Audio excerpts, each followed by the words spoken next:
Huenda Kenya inapoteza mabilioni ya fedha kupitia mpango wa afya kwa wote UHC kufuatia madai kuwepo kwa maelfu ya wafanyakazi hewa wanaolipwa mishahara. Mwenyekiti wa kamati ya afya katika baraza la magavana Muthomi Njuki anasema kuwa takriban wafanyakazi hewa 3,000 huenda wamekuwa wakipokea mishahara. Nyimbo, densi na vuvuzela nje ya jumba la afya zimekuwa jambo la kawaida kutoka kwa wafanyikazi chini ya mpango wa UHC.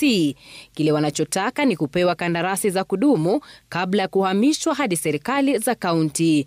Lakini taarifa za hivi punde zinaibua wasiwasi mkubwa kuhusu wafanyikazi hawa. The government of Kenya is losing taxpayers' money by paying ghost UHC workers who cannot be accounted for.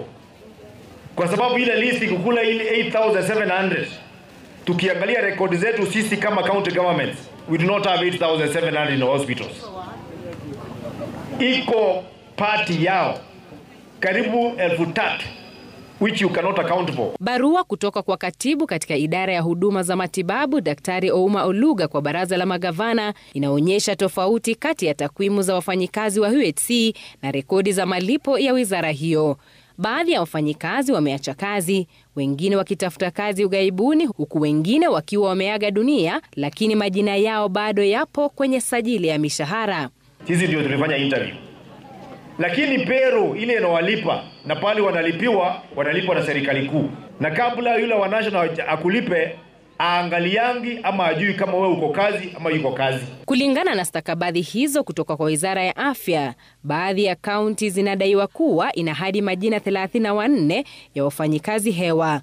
Idadi hiyo kwa shilingi 50,000 kwa mwezi inaonyesha kuwa serikali huenda inapoteza shilingi milioni 1.7 kila mwezi na shilingi milioni 20.4 kila mwaka. Hii ikiwa kaunti moja pekee. Nimesema tutafanya head count kwa sababu UHC nurses wamesign contract na county government. Wanafanyia kazi county government. Tujue kwanza tuko na wangapi. And the only way to do head count for UHC staff ni tupewe pero na Minister of Health ikuje county ndio tuangalie kama wale wanalipa huko kama ndio tuko nao hapa.